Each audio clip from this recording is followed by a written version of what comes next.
Hello friends, welcome back to cinema secrets. இன்னைக்கு இந்த வீடியோல நான் பேச போறது top 10 worst things about Leo movie. அதாவது சிம்பிளா புரியுற மாதிரி சொல்லணும்னா, லியோ மூவில இருந்து நான் அப்சர்வ் பண்ண ஒரு 10 மட்டமான தவறான விஷயங்கள். இதெல்லாம் ஒரு படமா அப்படின்ற அளவுக்கு வெறும் 10 தானே இருக்கு, அதுக்கு மேல இல்லையான்னு கேட்டீங்கன்னா இருக்குது. அது எல்லாத்தையும் சேர்த்து ஒரு 10 பாயிண்ட்டுக்குள்ள நான் அடக்கிடுறேனே. ஏப்பா, இத்தனை நாள் கழிச்சு இதை சொல்றதுக்கு இப்ப என்ன காரணம் இருக்கு அப்படின்னு கேட்டீங்கன்னா, அதாவது நண்பர்களே, ஒரு படத்தை பார்த்த ஒரே நாள்ல அந்த படத்தை பத்தி நம்மளால கணிக்கவே முடியாது. அதாவது ஒரு பப்ளிக் ரிவ்யூ பண்ற மாதிரி எமோஷனலா எந்த படத்தையும் ஆஸ் எ ரிவ்யூவரா என்னால கொடுக்கவே முடியாது. ஏன்னா பப்ளிக் ரிவ்யூனால நிறைய நல்ல நல்ல படங்கள் அழிந்து போயிருக்குது, மட்டமான படங்கள்லாம் பெரிய லெவல்ல பிளாக் பஸ்டர் ஆயிருக்கு. அதனால எந்த படம் பார்க்கறதா இருந்தாலும் பப்ளிக் ரிவ்யூவை பார்த்துட்டு தயவு செய்து தியேட்டருக்கு போவாதீங்க நண்பர்களே. ஏன்னா பப்ளிக் ரிவ்யூவை பொறுத்த வரைக்கும் அந்த ரசிகர் எமோஷனலா அந்த படத்தை பார்த்துட்டு வெளில சொல்ற ஒரு கணிப்பு தானே தவிர, இதை வச்சு நீங்க படம் நல்லா இருக்கா நல்லா இல்லையா அப்படின்ற மாதிரி எந்த விதத்திலையும் கணிக்கவே முடியாது. ஆனா இதை சொல்றதுக்கு முன்னாடி ஒரு சின்ன விஷயத்தை உங்ககிட்ட நான் கிளாரிஃபை பண்ணிக்கணும்னு நினைக்கிறேன்.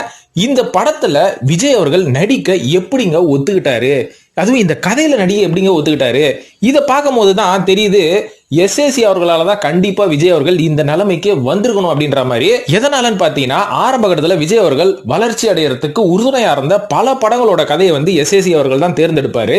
இப்ப சமீப காலமா ரெண்டு பேருக்கும் பேச்சுவார்த்தை பெருசா இல்லைங்களா, அதனால நிறைய படங்களோட கதைகளை விஜய் அவர்களே கேட்டு தேர்வு பண்ணி நடிக்க ஆரம்பிச்சுட்டாராம்.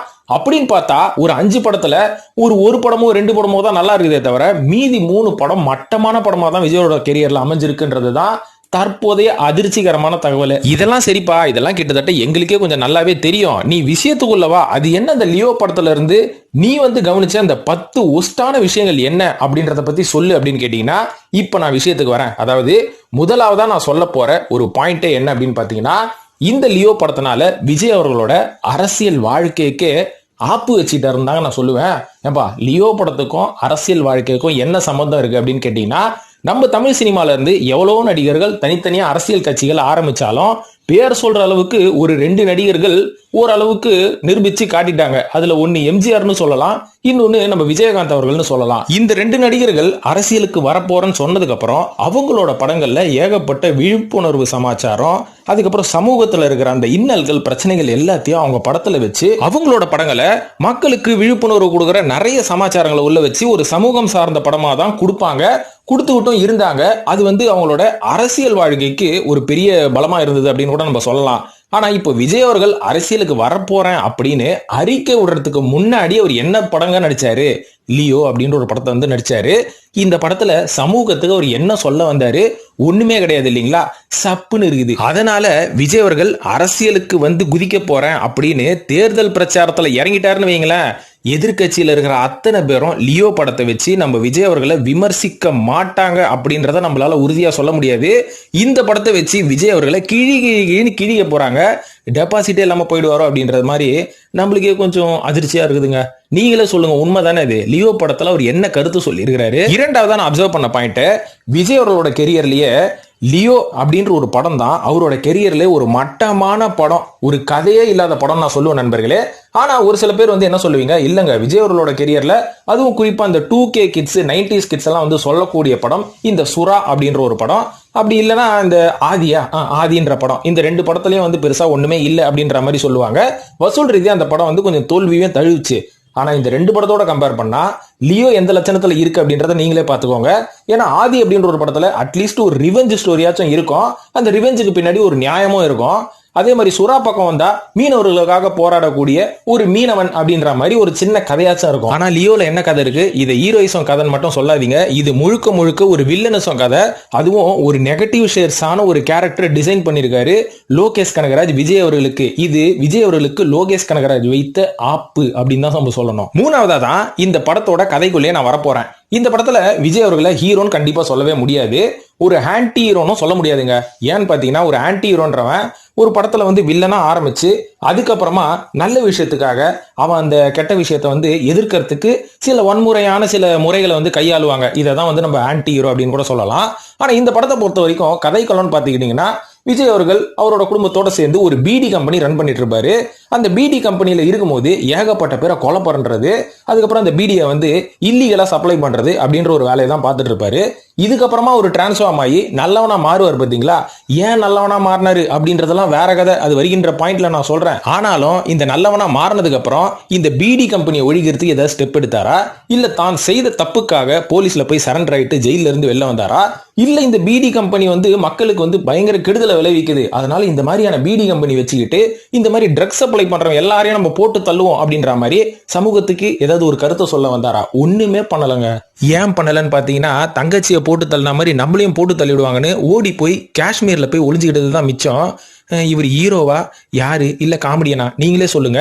அதாவது நான் தனிப்பட்ட முறையில் விஜய் அவர்களை சொல்லல, இந்த ஒரு கேரக்டர் டிசைன் பண்ணாரு பாத்தீங்களா லோகேஷ் கனகராஜ், அவர்கிட்ட தான் என் கேள்வியை நான் முன் வைக்கிறேன். இதெல்லாம் ஒரு பாப்பாரான்னு நம்மளுக்கு தெரியாது, ரசிகர்களாகி நீங்க பார்த்துக்கிட்டு நீங்க உங்க மண்டையில ஏத்திக்கோங்க. இந்த மாதிரி படங்களை ஃபியூச்சர்ல நம்ம வர வச்சு கொண்டாடணுமா கொண்டாடக்கூடாதான்னு நீங்க கொண்டாடிட்டீங்கன்னா இந்த மாதிரியே மூளையை தனியா கழட்டி வீட்டுல மூளையில வச்சுட்டு போற மாதிரி தான் எல்லா படத்தையும் இனிமேல் எடுக்க ஆரம்பிச்சிருவானுங்க, ஜாக்கிரதை. நான்காவதா சொல்ல போறது, ஒரு சீன்ல வந்து கெட்ட வார்த்தை, அதுவும் மட்டமான ஒரு கெட்ட வார்த்தையை பேசி அவன் நினைச்சுக்கிட்டு என்ன குடும்பப்படுத்துறானுங்க, என்ன நோன்றானுங்கன்ற மாதிரி விஜய் ரொம்ப புழுங்கி த்ரிஷா கிட்ட ரொம்ப அழுவாரு. கடைசியில படத்தை முழுசா பார்த்துட்டு வெளில வந்தோம்னா தான் தெரியுது, ஐயோ லியோவே இவர் தானா, அப்போ நியாயமா பார்த்தா த்ரிஷாவை இவர் ஏமாத்துறாரா, பொய் சொல்லி ஏமாத்துறாரா அப்படின்ற மாதிரி நம்மளுக்கு யோசிக்க தோணுது. அப்போ விஜயோட ரசிகர்கள்லாம் இந்த படத்தை பார்க்கும்போது என்ன நினைப்பாங்க, ஒரு பொண்ணு கிட்ட கரெக்ட் பண்ணணும், அந்த பொண்ணை வந்து ஏதாவது நம்ப வைக்கணும்னா சென்டிமெண்ட் அழுது பொய் சொன்னா அந்த பொண்ணு நம்பிடும், ரொம்ப ஈஸி, ஏன்னா நம்ம தலைவனே ஆன் ஸ்கிரீன்ல பண்ணிட்டானே அப்படின்ற மாதிரி தானே யோசிக்க தோணுது. இதெல்லாம் வந்து ஒரு பேட் எக்ஸாம்பிள். விஜய் அவர்களே உங்களை தப்பா சொல்லல, இந்த ஒரு சீனியை டிசைன் பண்ணாரு பாருங்க, அவரை தான் நான் கேட்கறேன். அவர் டிசைன் பண்ணது இருக்கட்டும், நீங்க என்ன நடிச்சீங்க ஒத்துக்குன்னு. சோ இதுல இருந்து என்ன தெரியுது, பொண்டாட்டிக்கும் மனுஷன் நேர்மையா இல்ல, நீங்க ஹீரோவா. இப்ப ஐந்தாவதா சொல்ல போறது, தங்கச்சி கூட ரொம்ப அந்யோன்யமா இருந்த ஒரு ஐடென்டிக்கல் ட்வின்ஸா வந்து விஜய் அவர்கள் இருப்பாரு. பாட்டுக்கு ஒன்னா டான்ஸ் எல்லாம் ஆடுவாங்க. அதுக்கப்புறம் பார்த்தா சொந்த அப்பாவே தங்கச்சியை நரபலி கொடுத்துருவாரு.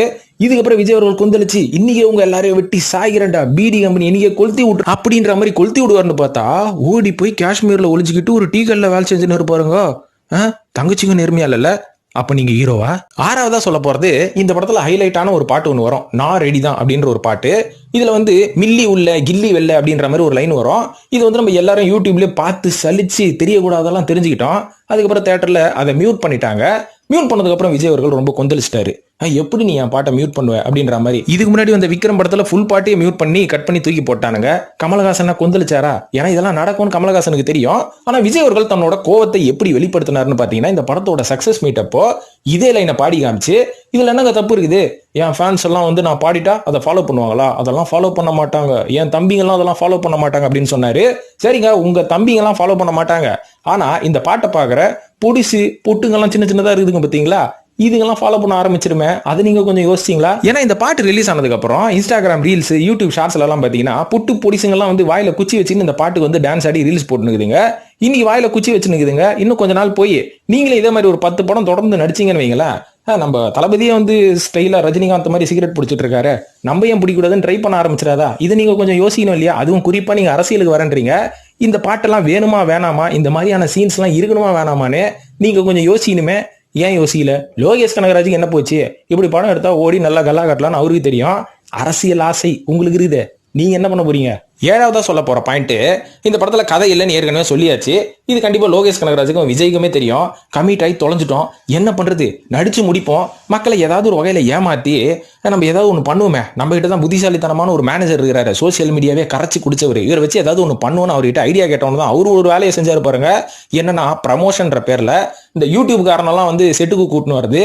இதுக்கப்புறம் பார்த்தீங்கன்னா இந்த ஹெரால்டு தாஸோட இன்ட்ரோ, ஆண்டனி தாஸோட கிளிம்சஸ், அதுக்கப்புறம் Leo teacher, lyrical song video, அதுக்கப்புறம் வீக்லி ஒரு அப்டேட்டு, அதுக்கப்புறம் விஜய் வந்து இப்படி எகிரி குதிக்கிற மாதிரி போட்டோ, ஐநா கூட வந்து கத்தி சண்டை போடுற மாதிரி ஒரு போட்டோ, இதெல்லாம் போட்டு போட்டு போட்டு மக்களை கொஞ்சம் ஏமாத்தி காஸ்ட் அண்ட் குரூவை விட்டன.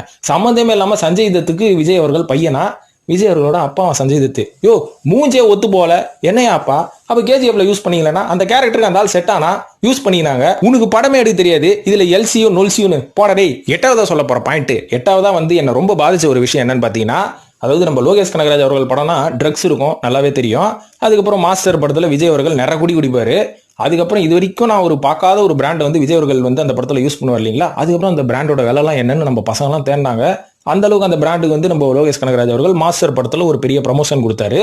இதையும் தாண்டி இந்த படத்துல பீடியை கொண்டு வந்தாருன்ற மாதிரி நம்ம கொஞ்சம் அலட்சியமா இருந்தோம். ட்ரக்ஸ் எல்லாம் ஆரம்பிச்சு பீடிக்கே வந்துட்டார்ல போயா. மலபார் போலீஸ் படத்துல சத்யராஜ் சொல்ற மாதிரி 4 பீடி ஈக்குவல் டு 1 சிகரெட் அவ்வளவுதானே அப்படின்ற மாதிரி யோசிச்சோம். ஆனா அந்த படத்துல ஒரு சீன் வரும். அதாவது அர்ஜுன் அவர்கள் ஏதோ வெளிநாட்டுல போயிட்டு புதுமையான ட்ரக்ஸ் எல்லாம் கண்டுபிடிச்சு சிகரெட்டுக்குள்ளதை வச்சு நம்மளோட சிகரெட்டோட வியாபாரத்தை எப்படி வந்து நம்ம பெரிய லெவலில் ஆக்கணும் அப்படின்ற மாதிரி ஒரு பிளானை கொண்டு வந்தோன்னு தான் கப்புன்னு இருந்துச்சு. ஆனா பாவீங்களா, ட்ரக்ஸ் வரைக்கும் வந்துட்டு இன்னைக்கு இந்த லெவலுக்கு வர போறீங்களா அப்படின்ற மாதிரி யோசிக்க தோணுச்சு. இதுல என்ன பெரிய ஆச்சரியம், கதையை வந்து சுவாரஸ்யமா கொண்டு போனோம்னா இதெல்லாம் பண்ணணும்ல அப்படின்னு கேட்டீங்கன்னா உங்க எல்லாருக்கும் ஒரு விஷயத்த நான் சொல்றேன். சமீபத்துல மலையாளத்துல தூமம் அப்படின்னு ஒரு படம் வந்தது, ஃபஹத் ஃபாசில் நடிச்ச படம். அந்த படத்தை வந்து பார்த்தவங்க கமெண்ட்ல போடுங்க, பார்த்துட்டங்க உண்மைதாங்க நீங்க சொல்ற அந்த 8வது பாயிண்ட்னு. பார்க்காதவங்க மறக்காம அந்த படத்தை போய் பாருங்க. ஏன்னா இந்த மாதிரியான அதுவும் இந்த அளவுக்கு பெரிய ஒரு ஆன் ஸ்கிரீன் மீடியத்துல இந்த மாதிரியான ஒரு ப்ராடக்ட்லாம் வந்து வரப்போகுது அப்படின்ற மாதிரி நம்ம மக்களுக்கு ஒரு சின்ன கியூரியாசிட்டி கொடுத்துட்டோம்னா அந்த மக்கள் வந்து எப்படி புரிஞ்சுப்பான், அதுக்கப்புறம் அதுக்கு எப்படி அவன் அடிக்ட் ஆனாலும் அவன் வாழ்க்கை எப்படி ஆகும் அப்படின்றத இந்த தூமம் படத்துல சூப்பரா காமிச்சிருப்பாங்க. ஸோ இதனின் விளைவு தான், அதாவது இந்த படத்துல லியோ படத்துல நீங்க இவ்வளவு விஷயங்களை காமிக்கிறது வெளி உலகத்துக்கு எப்படி இம்பாக்டை கிரியேட் பண்ணுன்றதுக்கு உதாரணம் இன்னொரு டைரக்டர் எடுத்து வச்சிட்டான். ஸோ அந்த ரெஃபரன்ஸை நீங்க அங்க பார்த்துக்கோங்க. 9வது குடும்பம் என்ன தெரியுங்களா, இந்த லியோ படத்தோட கிளைமேக்ஸ் தான். அதாவது எப்படியோ அப்பா வந்து தேடி வந்துருவாரு. எதுக்கு தேடி வந்தாருன்னு எனக்கு இன்னும் ஞாபகம் இல்லை. ஆனா ஏதோ பழி வாங்க வந்திருப்பாரு. அப்பனையும் போடு தள்ளியாச்சு, பீடி ஃபேக்டரியும் கொளுத்தியாச்சு. கொளுத்திட்டு இவர் வீட்டுக்கு வந்து சந்தோஷமா இருப்பாரு அப்படின்னு பார்க்கும்போது தான் நம்ம விக்ரம் அவர்கள் கிட்ட இருந்து ஒரு கால் வரும், கமலஹாசன் அவர்கள் கிட்ட இருந்து. அவர் சொல்லுவாரு, பீடி ஃபேக்டரியை கொளுத்திட்ட, இந்த ஒரு பீடி ஃபேக்டரியை கொளுத்துனது மட்டும் பத்தாது, எங்க கூட சேர்ந்துக்கின்னு ஊர்ல இருக்கிற பீடி ஃபேக்டரி எல்லாம் நம்ம கொளுத்துவோமா அப்படின்ற மாதிரி சொல்லுவாரு. அதாவது விக்ரம் அவர்களே, உங்களோட நோக்கம் என்ன, உலகம் ஃபுல்லா இந்தியா ஃபுல்லா இந்த பீடி சிகரெட்டு ட்ரக்ஸ் எல்லாம் இருக்கக்கூடாது அப்படின்றதுக்காக தான் நீங்க போராடிட்டு இருக்கீங்க. லியோவோட நோக்கம் என்ன, காஷ்மீர்ல சந்தோஷமா குடும்பத்தோட டீ கடை நடத்தணும்ன்றது தான் அவரோட நோக்கமே. அவரோட நோக்கம் வந்து பீடியை கொளுத்துறது ட்ரக்ஸ் அழிக்கிறதுலாம் கிடையாது. அப்படி பண்றதா இருந்தா அவர் பிளாஷ்பேக்ல அதை பண்ணிருப்பாரு. அவங்க அப்போ ரொம்ப கொடுமைப்படுத்தினா, அவன் தங்கச்சியை நரபலி கொடுத்துட்டான்னு குடும்பத்தின் பழி வாங்குதலின் பேரில் தான் அவர் அதை பண்ணிருக்கிறாரு. இவரை போயிட்டு எல்சிஓக்குள்ள இட்டுன்னு வரேன்னா அவர் ஏன் வரப்போறாரு? அதனாலதான் அந்த கிளைமேக்ஸ்லயே திருன்னு அந்த போனை பார்த்து சுவிச் ஆஃப் பண்ணிட்டு போயிடுவாரு. அவர்லாம் எல்சிஓக்குள்ள வரமாட்டாரு. ஏன்னா அவர் நோக்கம் வேற, உங்க நோக்கம் வேற. இதுவே தெரியாம எல்சிஓக்குள்ள இந்த படத்தை கொண்டு வந்துட்டேன்னு ஒருத்தர் எடுத்து வச்சுக்கிறாரு பாருங்க. Hats off. ஆனா இந்த சீனை பார்த்தோன்னே எனக்கு ஒரே ஒரு விஷயம் தோணுச்சு நண்பர்களே. இந்த படத்தை, லியோ படத்தை நம்ம விக்ரமோட, கைதியோட எதோடையோ கனெக்ட் பண்ணி பார்த்துமே, தெரி படத்தோட கனெக்ட் பண்ணீங்களா? ஏன்னா தெரி படத்தோட கிளைமேக்ஸ் என்ன, அதாவது ஊர்ல இருந்து கிளம்பி காஷ்மீருக்கோ லடாக்குக்கோ எங்கேயோ வந்து டீ கடை தானே வச்சுன்னு இருப்பாரு. அதோட கண்டினியூஷனா கூட இதை எடுத்துக்கலாம்ல. இப்போ நான் சொல்லிட்டேன்ல, அடுத்த படத்துல ஏதாவது ஒரு கனெக்ஷனோட இருக்கும் பாருங்க. சரி, 10வது என்ன சொல்லலாம், இது வரைக்கும் சொன்னது போதுமானதா யோசிக்கிறேன். 10வது நீங்களே, உங்களை ரொம்ப பாதிச்சது என்ன இந்த படத்துல அப்படின்றத 10வது பாயிண்டா நீங்களே போட்டுக்கிட்டு நீங்களே இந்த படத்தை கழுவி ஊத்தினாதான் இது மாதிரியான மூளையை கழட்டி மூளையில வச்ச கதையா ஒரு படம் வந்து இனிமேலும் தமிழ் சினிமாவில் வராது. விஜய் அவர்களும் இந்த மாதிரி படம் நடிக்க மாட்டாரு அப்படின்றது தான் என்னோட சின்ன ஆசை. இந்த வீடியோ பார்த்ததுக்கு நன்றி. கமெண்ட்ல என்ன கழுவி ஊத்தணும்னு நினைக்கிறவங்க ஊத்திக்கினே இருங்க. நான் சொல்றதை சொல்லிக்கினே தான் இருப்பேன். இந்தியா திருந்தும் வரை.